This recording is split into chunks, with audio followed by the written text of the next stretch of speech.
લાલન જેને કે આ આત્મ નહીં ઓળખાય તો મિથ્યા નામ લજાયું. આપણે નામ લઈને નતા આયા, અનામી આયા હતા. નામ તો અહીં પીડ્યું તું. ફૈબાએ પછી સારું લાગે એ નામ પાડ્યું, પણ એ નામ લજાવાનું નથી. જીને જીને જગતની અંદર સારા કામ કર્યા છે ને એના નામ અમર થઈ ગયા છે. જો કૌરવ રાવણને કશ નામને લજાવી માર્યા છે, કોઈ દીકરાનું નામે એવું પાડતું નથી. અને જીને જીને સાચી કમાણી કરી સત્યમય જીવન જીવ્યા, સદગુરુના ચરણે જઈ સાચી વસ્તુને સમજ્યા, આત્મ તત્વને જાણી લીધો. નરસિંહ મહેતા કહેશે આવું કે તમે જપ કરો, તપ કરો, વ્રત કરો, પુણ્ય કરો, દાન કરો, પણ જ્યાં લગન તમારા આત્માને અને તમારા તત્વને જ્યાં લગન ચીનવો નહીં ને ત્યાં લગન બધી સાધનાઓ બધી જુઠ્ઠી છે. એમાં લાલજી મહારાજ કહે છે કે લાલન જેને આત્મ નહીં ઓળખાયા તો મિથ્યાઈ નામ લજાયા છે. મનુષ્યનો દેહ મળ્યો છે, 84 લાખ અવની ભગવાને બનાવી છે, પણ મનુષ્ય જેવો કોઈ સવાયો એક અવતાર નથી. મન બુદ્ધિ અને ચિત્ત ને બધું આ મનુષ્ય દેહ ની અંદર છે. જ્ઞાન ઇન્દ્રિયો પણ આ મનુષ્ય દેહ ની અંદર છે.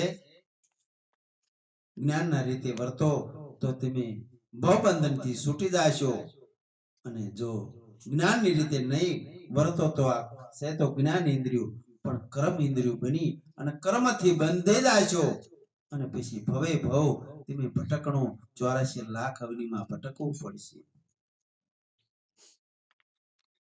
આ જગમાં અનેક ભક્તો જગતની અંદર થઈ ગયા, જીવતા મોક્ષ પદ પામી ગયા છે. મુવા પછી મુક્તિ નથી મળતી, તમને જીવતા જ મળી જાય. મોહનો જ્યારે સહી થઈ જાય, આત્મ તત્વને જાણી લો, પછી તમને જીવતા જ મુક્તિ મળી જાય છે. મુવા કેળે પછી નર કે મુક્તિ માગે, કેટલાય મર્યા પછી બધું કરે છે પણ કશું વળતું નથી. મુવા કેડે નર મુક્તિઓ માગે ને આને મૂર્ખ કહેવા કે ડાયા, મર્યા પછી કઈ નથી. આપ મુવા પછી ડૂબ ગઈ દુનિયા.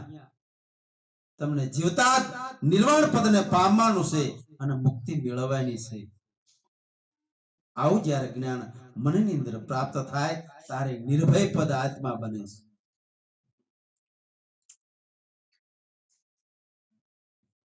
ગીતાજીની અંદર કૃષ્ણ ભગવાને કીધું છે કે પ્રભુ વિના કોઈ ઠામ નો ઠાલો, આવું ગીતાની અંદર શ્રી કૃષ્ણે ગાયો છે. તો કોઈ ઠામ ઠાલો ન હોય તો આવડો મોટો આપણો દેહ છે, આમાં જો આપણે ભગવાનને ન ઓળખવી તો પછી ક્યાં જઈને ઓળખશું? કોઈ જગ્યાએ એની વગર ખાલી નથી, પણ એની આપણને જે શાન સદગુરુની નથી મળે ત્યાં ગણી સમજાયો નથી. કે છે ને તરણા વાંડે માથે ડુંગર છે, એમ છે તો ભયત તો, પણ આપણે એને જાણી શકતા નથી.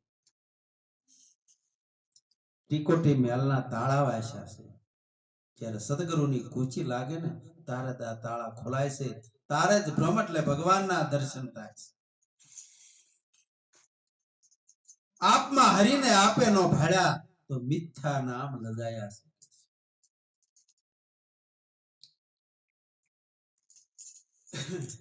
હું શું કોણને હરીશે કેવા જ્યાં સુધી નહીં સમજાયા. લાલન કહેશે બહુ નરા જગતની અંદર બધા ગુરુ ગમ વિના બધા કૂટાઈ ગયા છે. સદગુરુ મહારાજની